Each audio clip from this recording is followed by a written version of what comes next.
Hello, and welcome to another episode of Todd Talk, because when Todd talks, people listen.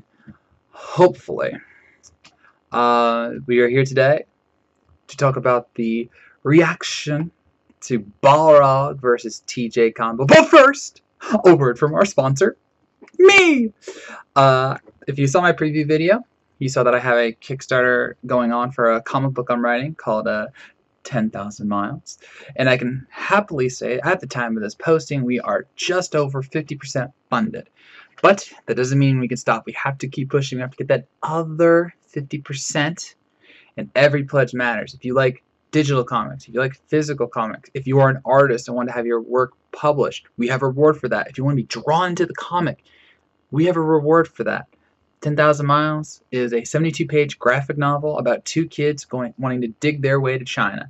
And there's some hijinks and misadventures that happen along the way. I like to call them a Disney Pixar story because it's a good deep story. It's got great characters, got a lot of humor, and it's something that everyone can read. I call it an all ages graphic novel for that reason. So if you like comics, if you like Disney Pixar stories, if you are a parent who has kids and don't know what to give them to read, this is a good thing. We will be on Kickstarter until the 10th of September, and I hope you will consider pledging. It's a big help. We have the link in the description of the video and in the comments of the video, so please check it out. It'd be a big help to me. So, with that done, we can now talk Balrog versus TJ combo. I was wrong. Okay, I'm sorry. I was wrong. I'll admit, once I found out about instinct mode, I kind of felt that TJ would win, but I still saw some stuff that just made me think that TJ just wouldn't pull it out, that Balrog would end the streak of Street Fighter losses, and it just didn't turn out that way. And you know, I'm okay with that. I'm okay with being wrong if the reasoning is good. Again, Venom and Bane aside, I knew Venom was going to win, but I had to root for Bane. Captain Marvel versus Android 18, that one was a surprise to me because I thought, as many people did, that Binary would destroy Android 17. And this was the same way. I like how in the video at the end, where they're giving their explanation, that they said even we were surprised by how close these two were. And now, I know there's been some complaints about some things that they said, that the uppercut punch is apparently stronger than the Balrog's Gigaton punch. And people saying, oh, well, he's also, you know, they said he was the champ for 20 years. I only found 5. I'm not sure where they got 20, but I don't play the game. So, like, oh, he was champ for 20 years. Yeah, well, he cheated. Yes, he did cheat. But still, he was using his mind along with his skills. He was an experienced fighter for 20 years. Cheating or not, he still had to use his skills. Because remember, he got sloppy before, and that's how he lost the title the first time. He was going to make sure he didn't do that again. And even without the arm implants, he still did a lot of good things, including beating Orchid, a previous Death Battle winner. And he beat a Fulgore, previous Death Battle winner, a Mark II Fulgore, without the implants. So I don't doubt his strength, and as the game states, instinct mode even gives him a boost in his attack and his speed. So I didn't doubt that. Now I do kind of question the referencing of Ali Foreman. Yes, Ali beat Foreman, but Foreman kind of beat himself. Okay, he, like I mentioned, the on the ropes thing with him doing the punches on the ropes, so he wasn't really taking damage. That's kind of different from, you know, this kind of fight. But even then, even if we just count the triangle, you know, they both endured a lot of things. TJ is just as strong as Balrog, but TJ is a better fighter. I probably should have picked him because of that, but I felt that Balrog just had that edge with the Gigaton blow. But he didn't. And the fight was Balrog couldn't get ahead. I'm sorry.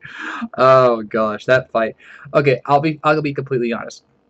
I liked the fight. It was not as good as they hyped it up to be. I was expecting it to be maybe not longer, but they only did like 2 rounds. I mean, the way they were talking up, like, you know, going Rocky and everything, I thought they were going to go like, you know, a full 15-round grudge match and everything, but, you know, whatever. The fight was still good. I mean, the personalities of the two were very well done. Balrog knocks out the ref, and he's like, you know, come on, just you and me. And then, you know, he gets frustrated, he throws off his, you know, the overcoat, which was awesome. And, you know, TJ was not having any of it. You know, kept coming back. I loved when he punched the ground and went, "I'm not done." You know, that was pretty cool. I mean, we all knew he was gonna win at that point when, you know, he landed the Gig 7 blow and TJ got back up. It's like, oh yeah, TJ's gonna win. The ending was cool, and I liked. Okay, you know, that was pretty funny.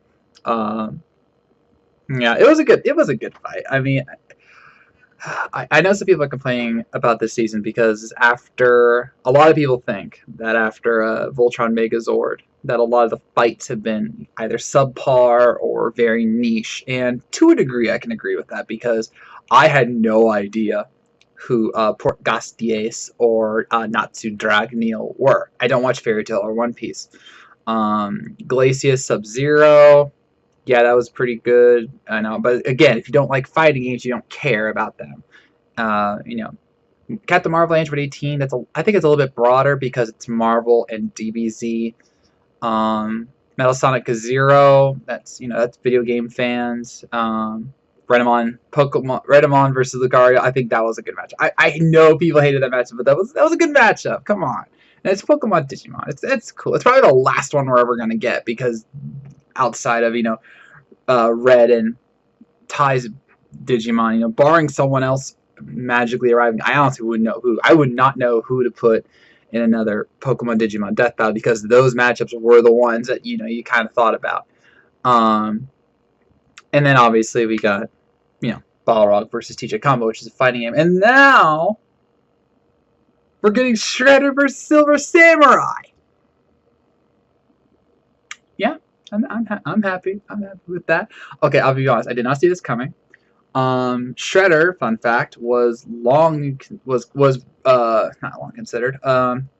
Put up by fans to be an opponent to Wolverine, along with Vega and someone else. I can never remember the third person. But, you know, they disregarded that because Shredder, as good as he is, he would lose to Wolverine because Wolverine's got the healing factor and everything, and he's got nothing to counter that, nor do his weapons break adamantium. But now, where he's going to go face, you know, one of Wolverine's signature enemies in the Silver Samurai. Now, again, I'm not going into my preview here, but ignore everything you saw about the Wolverine film. That is not the Silver Samurai. Okay? He's never been made out of adamantium. He has always been a Shogun, you know, armored warrior. That's the Silver Samurai. From the cartoons, from the comics, that's Silver Samurai. The Wolverine movie does not count. That's not canon. Okay? So ignore that. Just put it out. I've already seen people on Screw Attack forums and everyone's like, no, that doesn't count. They're right. That doesn't count. That is not the Silver Samurai. In fact, the swordsman who fought Logan in the house is the Silver Samurai, technically. The father, the soldier that Wolverine saved, who, you know, made the suit, the adamantium suit. That's not the Silver Samurai. So this is actually a very interesting matchup because you got a Master Ninja, as Ben Singer said, you have a Master Ninja versus a Master Shogun, which is cool because of history, you know, samurais and ninjas and the Eternal War. So I'm excited for this matchup. I like that they're bringing Shredder into this, especially given, you know, the recent Nickelodeon Teenage Mutant Ninja Turtles series. Yeah, like that's like one of my favorite versions of Shredder all time. And I mean, I remember the original series. I remember the original movie where he was totally boss. Even, you know, the sequel where they went Super Shredder. I'm not sure if they're going to go Super Shredder. I know it's like the big question. Will they bring in Super Shredder? I'm not sure. It's complicated, but I will definitely discuss that in my preview. And so with that, I will end this episode of Todd Talk. What did you think about Balrog versus TJ Combo? Do you agree with their verdict? Did you like the fight? I really did like it. It was a really good boxing fight. I really did like it. And then what do you think about Silver Samurai and Shredder going at it in the next battle in 3 weeks? Let me know in the comments below. And as for comics, don't forget to pledge to 10,000 miles. I could really use your support. So, I thank you for watching. If you made it this far, I know you were listening, and I will see you around.